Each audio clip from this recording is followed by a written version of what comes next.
Hi കൂട്ടുകാരെ, ഇന്ന് നമ്മൾ ഡിസ്കസ് ചെയ്യുന്നത് KSR volume 1 part 1 chapter 3 general conditions of service. അതിൽ റൂള് 13 തൊട്ട് 24A വരെ.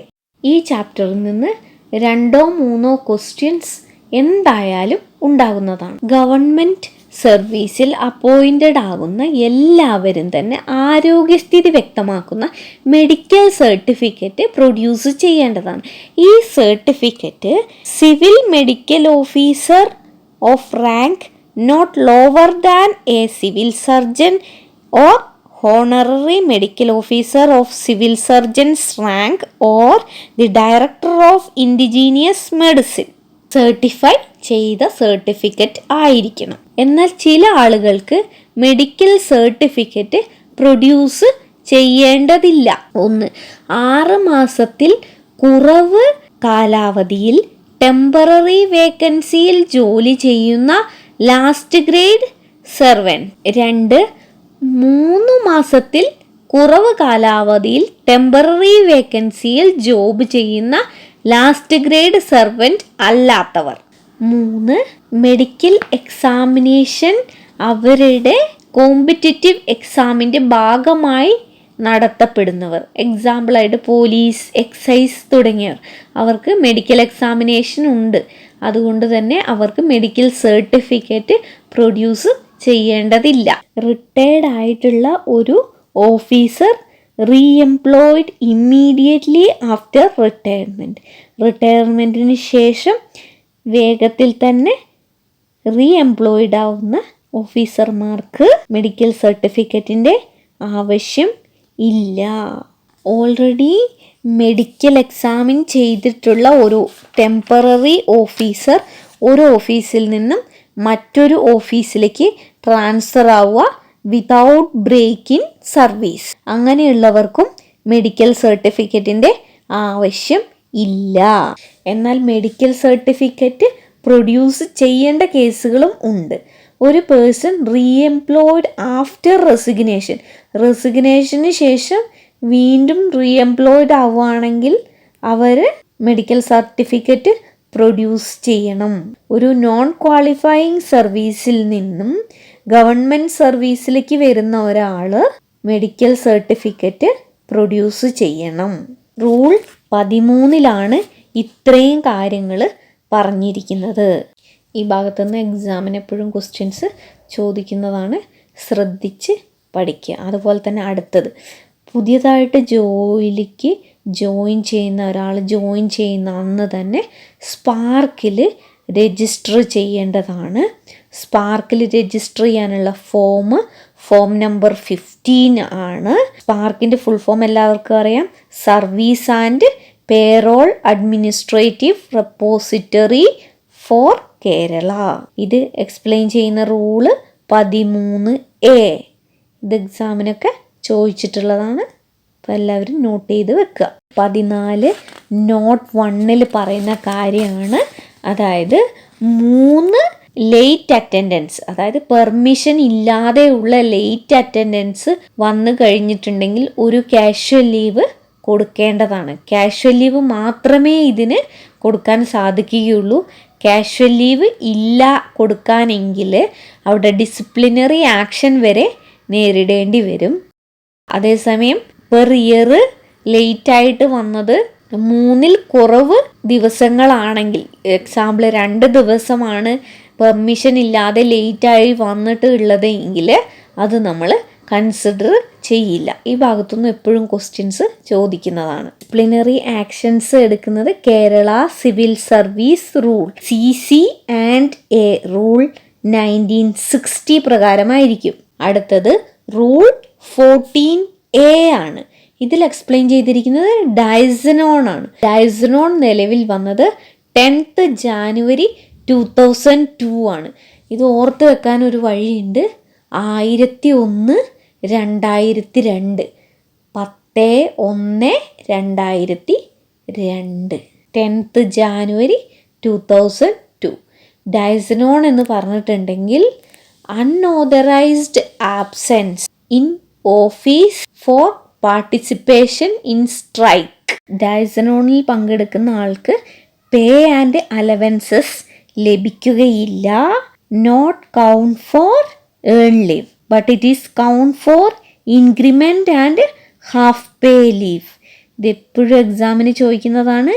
ഏൺ ലീവ് കൗണ്ട് ചെയ്യില്ല, എന്നാൽ ഹാഫ് പേ ലീവിനും ഇൻക്രിമെൻറ്റിനും ഇത് കൗണ്ട് ചെയ്യുകയും ചെയ്യും. അടുത്തത് rule 15A. 2 or more officers cannot be appointed substantively to the same permanent post at the same time. ഒരേ സമയം ഒരേ പെർമനൻ്റ് പോസ്റ്റിലേക്ക് 2 ഓഫീസർമാരെ സബ്സ്റ്റാൻറ്റീവ്ലി അപ്പോയിൻറ്റ് ചെയ്യാൻ കഴിയുകയില്ല. An officer cannot be appointed substantively to a post on which another officer hold a lien. മറ്റൊരു ഓഫീസർക്ക് ലീനുള്ള ഒരു പോസ്റ്റിലേക്ക് വേറൊരു ഓഫീസറെ സബ്സ്റ്റാൻറ്റീവ്ലി അപ്പോയിൻറ്റ് ചെയ്യാൻ കഴിയുകയില്ല. ലീൻ എന്താണെന്നുള്ളത് നമ്മൾ മുമ്പത്തെ വീഡിയോയിൽ ഡിസ്കസ് ചെയ്തിട്ടുണ്ട്. ലീൻ എന്ന് പറഞ്ഞിട്ടുണ്ടെങ്കിൽ the title of an officer to hold a post substantively as permanently is called lien. അടുത്ത പ്രധാനപ്പെട്ട റൂളാണ് റൂൾ 22A. അവിടെ പറയുന്നത് നമ്മുടെ SLIനെ പറ്റിയാണ്, സ്റ്റേറ്റ് ലൈഫ് ഇൻഷുറൻസിനെ പറ്റിയിട്ടാണ്. ഒരു ഓഫീസർ ഗവൺമെൻറ് സർവീസിൽ ജോയിൻ ചെയ്തിരിക്കുന്നത് 19/8/1976 അതിന് ശേഷമോ ആണെങ്കിൽ അദ്ദേഹത്തിന് 50 വയസ്സ് ക്രോസ് ചെയ്തിട്ടില്ലെങ്കിൽ വിത്തിൻ 1 മന്ത് തന്നെ SLI പോളിസിയിൽ ജോയിൻ ചെയ്തിരിക്കണം. അദ്ദേഹം ജോയിൻ ചെയ്ത് കുറച്ച് വർഷങ്ങൾക്ക് ശേഷം സാലറി കൂടി പേ റേഞ്ച് വ്യത്യാസം വന്നിരിക്കുകയാണെങ്കിൽ അദ്ദേഹം 2 വർഷത്തിനുള്ളിൽ തന്നെ അടുത്ത പോളിസിയും എടുത്തിരിക്കണം എന്നാണ്. എന്നാൽ അപ്പോൾ 45 വയസ്സ് കവിഞ്ഞിട്ടുണ്ടെങ്കിൽ സെക്കൻഡ് പോളിസി എടുക്കേണ്ടതില്ല. Rule 22B. ഒരു ഓഫീസർ 1/9/1984 ശേഷം ആണ് ജോലിക്ക് ജോയിൻ ചെയ്യുന്നത്. ഓൺ ഓർ ആഫ്റ്റർ 1/9/1984 അദ്ദേഹത്തിന് 50 വയസ്സ് ക്രോസ് ചെയ്തിട്ടില്ലെങ്കിൽ GISൽ ജോയിൻ ചെയ്തിരിക്കണം വിത്തിൻ 1 ഇയർ. 1 വർഷത്തിനുള്ളിൽ ഗ്രൂപ്പ് ഇൻഷുറൻസ് സ്കീമിൽ ചേർന്നിരിക്കണം. അപ്പം അദ്ദേഹം ഡെപ്യൂട്ടേഷനിൽ പോയാലും ഇത് കണ്ടിന്യൂ ചെയ്ത് പോകുന്നതായിരിക്കും. ഈ ഭാഗത്തുനിന്ന് ക്വസ്റ്റ്യൻസ് എപ്പോഴും ചോദിക്കുന്നതാണ്. ഫോറിൻ സർവീസ് അല്ലെങ്കിൽ ഡെപ്യൂട്ടേഷന് പോവുകയാണെങ്കിൽ ഈ സബ്സ്ക്രിപ്ഷൻ തുടർന്നു കൊണ്ടിരിക്കും. അടുത്തത് റൂൾ 22C. ഒരു ഓഫീസറുടെ പ്രയർ സർവീസ്, അതായത് പ്രൊവിഷണൽ ആയാലും റെഗുലർ ആയാലും ഏതൊരു ഡിപ്പാർട്ട്മെൻറ്റിൽ അല്ലെങ്കിൽ ഇൻസ്റ്റിറ്റ്യൂഷനിലായാൽ അതിൻ്റെ ബെനിഫിറ്റ് എൻ്റർ ചെയ്യാൻ വേണ്ടിയിട്ട് എന്തെല്ലാം ചെയ്യണമെന്ന് എക്സ്പ്ലെയിൻ ചെയ്തിട്ടുണ്ട്. റൂൾ 23യിൽ decision number 1 authority competent to accept resignation, അതായത് ഒരാളുടെ റെസിഗ്നേഷൻ അക്സെപ്റ്റ് ചെയ്യാൻ പറ്റുന്നത് ആർക്കാണ്? അപ്പോയിൻറ്റിംഗ് അതോറിറ്റിക്കാണ്. The appointing authority in respect of the service or post in question is the authority competent to accept the resignation of the government servant. ഒരു government സർവൻറ്റിൻ്റെ resignation accept ചെയ്യാൻ പറ്റുന്നത് അപ്പോയിൻറ്റിംഗ് അതോറിറ്റിക്ക് ആണ്. Resignation from service accepted after settling the liabilities outstanding against government servant. Government സർവൻറ്റിൻ്റെ liabilities എല്ലാം settle ചെയ്തതിന് ശേഷമാണ് resignation accept ചെയ്യുക. കോമ്പിറ്റൻറ്റ് അതോറിറ്റിക്ക് ഡിസൈഡ് ചെയ്യാം എന്ന് റെസിഗ്നേഷൻ വിത്ത് എഫക്റ്റ് ആവണമെന്നുള്ളത്. Competent authority should decide the date with effect from which the resignation should become effect. അതുപോലെ തന്നെ ലീവിലുള്ള ഒരു ഉദ്യോഗസ്ഥന് റീജോയിൻ ചെയ്യാതെ തന്നെ റെസിഗ്നേഷൻ കൊടുക്കാവുന്നതാണ്. Government servant on leave being permitted to resign his post without rejoining duty after leave. അടുത്തത് date when A resignation become effective. ഒരാൾ resignation കൊടുത്തിട്ടുണ്ടെങ്കിൽ ആ റെസിഗ്നേഷൻ അപ്പോയിൻറ്റിംഗ് അതോറിറ്റി അക്സെപ്റ്റ് ചെയ്യുകയും ആ ഓഫീസറെ ഡ്യൂട്ടിയിൽ നിന്നും റിലീവ് ചെയ്യുകയും വേണം. ഓഫീസർക്ക് അദ്ദേഹത്തിൻ്റെ റെസിഗ്നേഷൻ വിഡ്രോ ചെയ്യണം എങ്കിൽ അത് കോമ്പിറ്റൻ്റ് അതോറിറ്റിക്ക് അത് വിഡ്രോ ചെയ്യാൻ പെർമിഷൻ കൊടുക്കാം, അല്ലെങ്കിൽ അത് റിഫ്യൂസ് ചെയ്യാം. ഇങ്ങനെ വരുന്ന സമയത്ത് ഫിനാൻസ് ഡിപ്പാർട്ട്മെൻറ്റിൻ്റെയും പബ്ലിക് സർവീസ് കമ്മീഷൻ്റെയും കൺകറൻസ് വേണം. എംപ്ലോയ്മെൻറ്റ് അബ്രോഡോ അല്ലെങ്കിൽ ഇന്ത്യയിൽ തന്നെയോ എടുക്കുന്നതിന് വേണ്ടി നമുക്ക് LW എടുക്കാം. അത് 5 years ആണ്. അതുപോലെ തന്നെ LW ഫോർ ജോയിനിങ് സ്പോസ് അതും 5 വർഷമാണ്. അപ്പൻഡിക്സ് സിയിലാണ് എക്സ്പ്ലെയിൻ ചെയ്തിരിക്കുന്നത്. അതുപോലെ തന്നെ അബ്രോഡിൽ എംപ്ലോയ്മെൻറ്റ് എടുക്കുക അല്ലെങ്കിൽ ഇന്ത്യയിൽ തന്നെ എംപ്ലോയ്മെൻറ്റ് എടുക്കുന്നത് എക്സ്പ്ലെയിൻ ചെയ്തിരിക്കുന്നത് അപ്പൻഡിക്സ് 12A ലാണ്. 5 years ആണ് നമുക്ക് ലഭിക്കുക. അപ്പോൾ ലീവിന് ശേഷം നമ്മൾ ജോയിൻ ചെയ്തിട്ടില്ല എങ്കിൽ നമ്മൾക്കെതിരെ സർവീസ് ആക്ഷൻ എടുക്കുകയും സർവീസിൽ നിന്നും പുറത്താക്കുകയും ചെയ്യും. അത് കേരള സിവിൽ സർവീസ് റൂൾ 1960 പ്രകാരമാണ്. Classification, control and appeal. അതേപോലെ തന്നെ ഇവിടെ എക്സ്പ്ലെയിൻ ചെയ്തിരിക്കുകയാണ് റൂൾ 24 ആയിട്ട്. After 5 years continuous absence from duty an officer shall be removed from service after the following procedure Leh down in Kerala civil service rules 1960. അത് classification, control and appeal. ഇത് effective ആയിരിക്കുന്നത് 16th December 1983. നമുക്ക് കുറച്ച് previous questions discuss ചെയ്യാം. Question 1. Every dash number of days of later attendance without permission leads to forfeit a day's casual leave. Option A 2, Option B 5, Option C 3, Option D none of the above. Answer is Option C 3. 3 ദിവസത്തെ late attendance permission ഇല്ലാതെ എടുക്കുകയാണെങ്കിൽ അതിന് നമ്മൾ casual leave കൊടുക്കണം. Casual leave മാത്രമേ അതിനെ പരിഗണിക്കൂ, വേറൊരു ലീവും ഇതിനായിട്ട് പരിഗണിക്കുകയില്ല. കാഷ്വൽ ലീവ് കൊടുക്കാൻ നമ്മുടെ കയ്യിലില്ലെങ്കിൽ അത് ഡിസിപ്ലിനറി ആക്ഷൻ വരെ എടുക്കാവുന്ന കാര്യം ആണ്. ഒരു കലണ്ടർ വർഷം 3 ദിവസത്തിൽ കുറവാണ് ലേറ്റ് പെർമിഷൻ ഉള്ളത് എങ്കിൽ അത് നമ്മൾ ഇഗ്നോർ ചെയ്യുന്നതായിരിക്കും. Next question. Dies non period will count for option A earn leave, option B salary, option C increment, option D none of the above. Answer is option C increment. നമുക്കറിയാം dies non നിലവിൽ വന്നത് 10/1/2002. സ്ട്രൈക്കിൽ participate ചെയ്യാൻ വേണ്ടിയിട്ട് unauthorised absence ആവുന്നതിനെയാണ് നമ്മൾ dies non എന്ന് പറയുന്നത്. എന്നാൽ ഓവർസ്റ്റേയാൾ ഓഫ് ലീവ് എന്ന് വെച്ചിട്ടുണ്ടെങ്കിൽ unauthorised absence beyond leave period, അതിനെയാണ് ഓവർസ്റ്റേയാൾ ഓഫ് ലീവ് എന്ന് പറയുന്നത്. Next question. Officers who are exempted from producing a medical certificate for joining service. Option A. Officers who disappeared and whereabouts were unknown appeared and reported for duty. Option B. An officer dismissed from service and reinstated. Option C. An officer retired and reappointed immediately after retirement. Option D.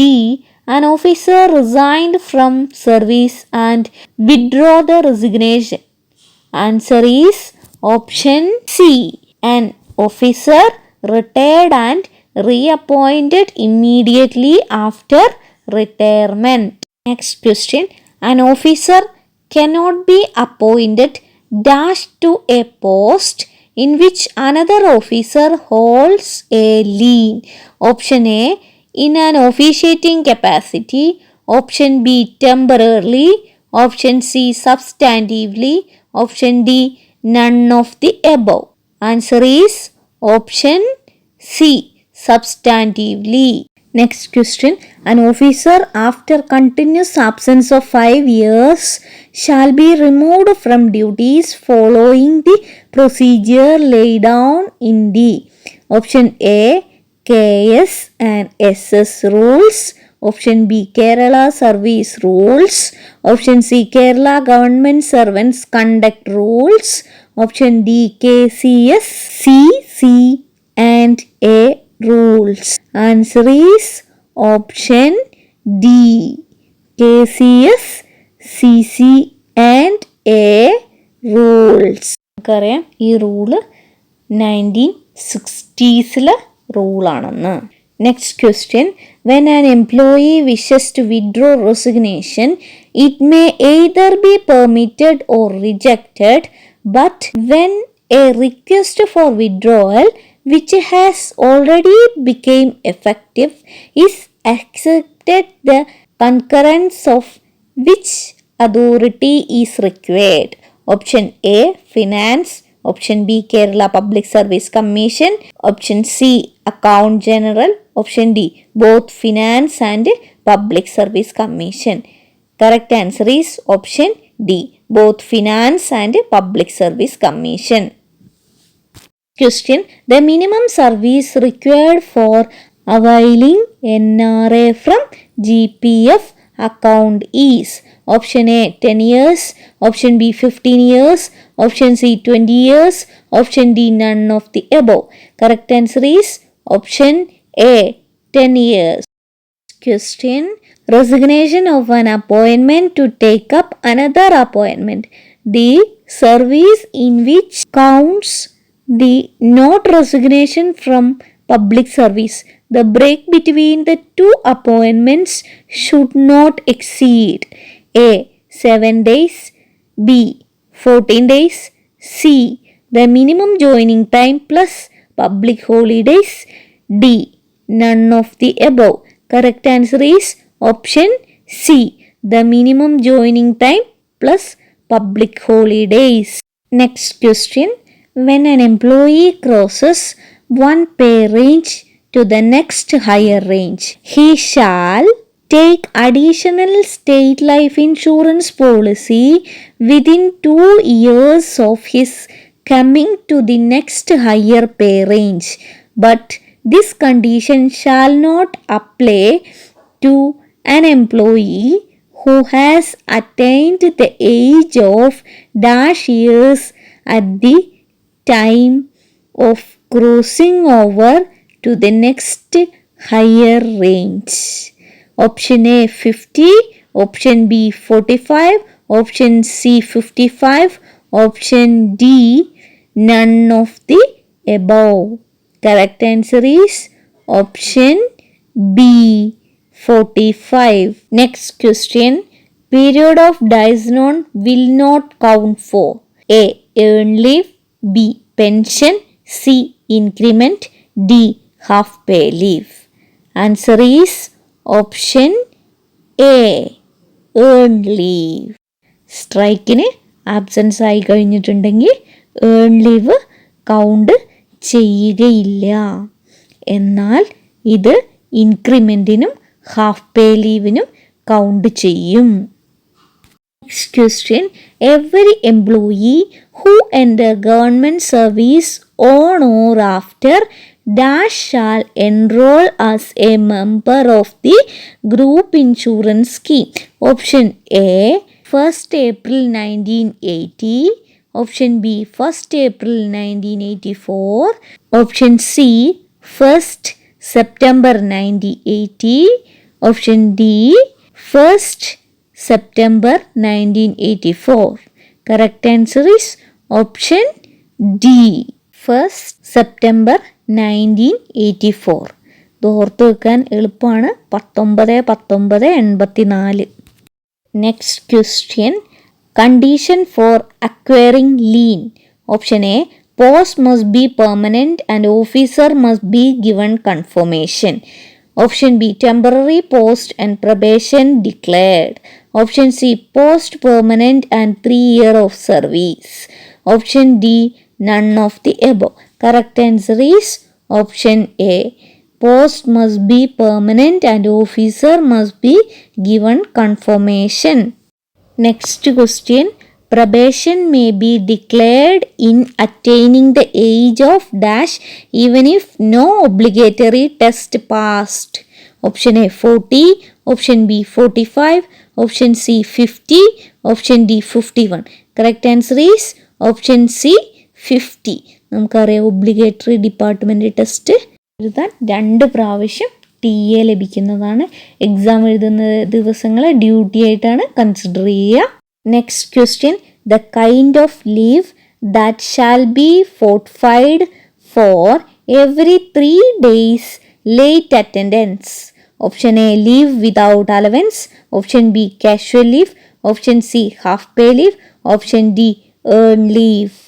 Answer is option B casual leave. Next question. Dyson will count for. Option A earn leave calculation, option B salary, option C qualifying service for pension, option D none of these. Correct answer is option C qualifying service for pension. Next question. Late attendance for 2 days without permission in the end of the calendar year. Option A may result in loss of a casual leave. Option B will be ignored. Option C may result in loss of 2 casual leave. Option D none of these. Correct answer is option B will be ignored. Next question. Without production of medical certificate, nobody can be admitted to government service. Exemptions are given for. Option A temporary appointment. Option B those selected after medical examination. Option C all the above. Option D none of the above. Correct answer is option C all the above. എക്സാമിന് ചോദിക്കുന്ന questions എല്ലാം തന്നെ direct അല്ല, ഒരു application level പോലെയാണ് ചോദിക്കുന്നത്. അതുകൊണ്ട് എല്ലാവരും ശ്രദ്ധിച്ച് പഠിക്കുക. ഉത്തരങ്ങളും ചോദ്യങ്ങളും മുൻവിധിയോടുകൂടി കാണാതിരിക്കുക. ക്വസ്റ്റ്യൻസ് വായിച്ച് ഉത്തരം എന്താണെന്ന് മനസ്സിലാക്കി എഴുതുക. Thanks for watching.